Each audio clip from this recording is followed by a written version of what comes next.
This dish has it all: sweet, texture, and savory. It's always a hit.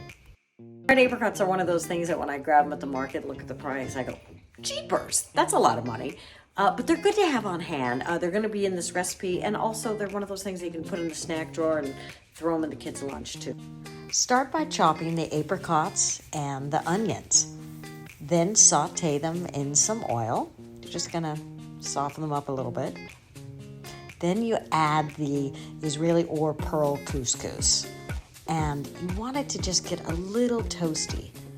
So watch it. You don't want to walk away from it, but you don't have to, watch it like eggs. Okay, see how it's getting a little brown there? Perfect. Now it's time for the broth to go in.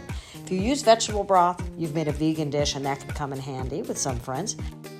Put a lid on it, like rice. I did this dish at the Palm Springs Food and Wine Festival recently, and I'm surprised it worked so well, even though it was on this little propane burner. It took a little longer, but it works, which made me think, if you were going camping, you could actually make this. Oh God, I'm going camping this Saturday. The liquids have been cooked down, and it's ready to serve. As the sun sets, I will tell you about the difference between Israeli couscous and pearl couscous. Basically the same, but it's not couscous.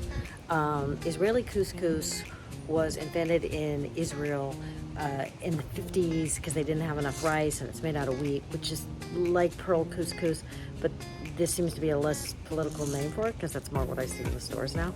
But I like it more than the regular couscous because it is kind of more like nutty, and it gives it more of a nutty consistency.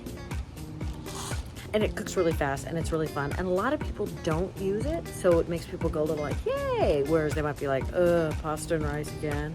But this makes it a little different. And by people, I mean my children. Apricot onion couscous. I love the apricot couscous.